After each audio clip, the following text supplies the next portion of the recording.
भारत माता की जय।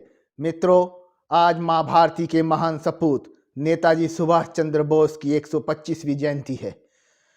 आज के दिन इस महापुरुष को, इस राष्ट्र पुरुष को पूरा राष्ट्र नमन कर रहा है। नेताजी सुभाष चंद्र बोस केवल एक व्यक्तित्व नहीं है, वे पूरे राष्ट्रीय जागरण का प्रेरणा स्रोत हैं। उन्होंने ब्रिटिश गुलामी के काल में आजाद हिंद फौज का न केवल सपना देखा, अपितु उसे सच करके दिखाया। विपरीत परिस्थितियों में रहकर किस प्रकार से राष्ट्र के प्रति संपूर्ण जीवन न्योछावर किया जा सकता है, यह नेताजी से हमें सीखना चाहिए। नेताजी वो थे जिन्होंने ब्रिटिश समय में आईसीएस की परीक्षा केवल इसलिए ठुकरा दी थी क्योंकि वो अंग्रेजों के गुलाम बनकर काम करना नहीं चाहते थे। उन्होंने अपने पिताजी को यह दिखा दिया कि उनके अंदर एक प्रशासनिक अधिकारी बनने की योग्यता है, परंतु उन्होंने अंग्रेजों की सेवा स्वीकार नहीं की और भारत माता को आज़ादी दिलाने के लिए उन्होंने संकल्प लिया और सशस्त्र क्रांति के द्वारा, सशस्त्र बल के द्वारा भारत माँ को बेड़ियों से आज़ाद कराने के लिए उन्होंने इस समुद्रों के पार भी जाकर अपना योगदान दिया।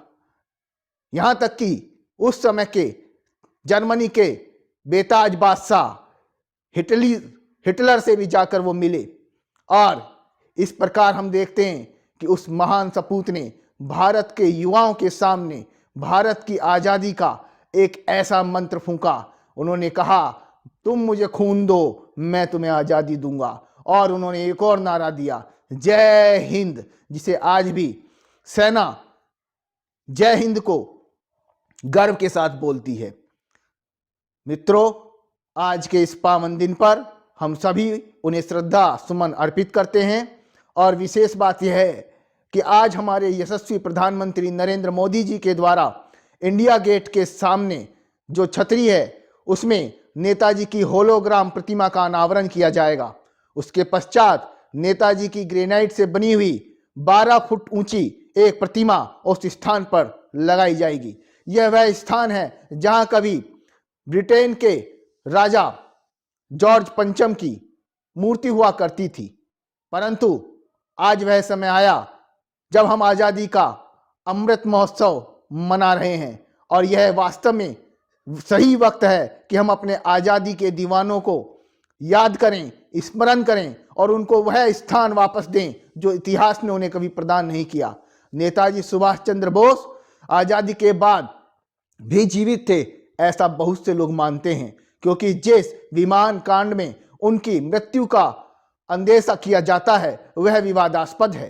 कोई तो उसे मानता है कि इसमें सच में ही नेताजी की मृत्यु हो गई थी और कुछ लोग मानते हैं कि नेताजी ने स्वयं ही अंग्रेजों से अपनी एक चाल के तहत अंग्रेजों से दूर रहने के कारण स्वतः ही अपनी मृत्यु का यह नाटक खेला था और उसके बाद भी अंग्रेजों के जाने के बाद भी नेताजी जीवित थे और फैजाबाद में गुमनामी बाबा के रूप में वह रहते रहे और 1985 में वहां उनके शरीर का अंत हुआ। शरीर का अंत भले ही हो गया हो, लेकिन नेताजी आज भी हमारे बीच राष्ट्रीय जागरण के अग्रदूत के रूप में, जय हिंद नारे की ओजस्विता के रूप में जीवित हैं। ऐसी महान आत्मा को हम नमन करते हैं। जय हिंद।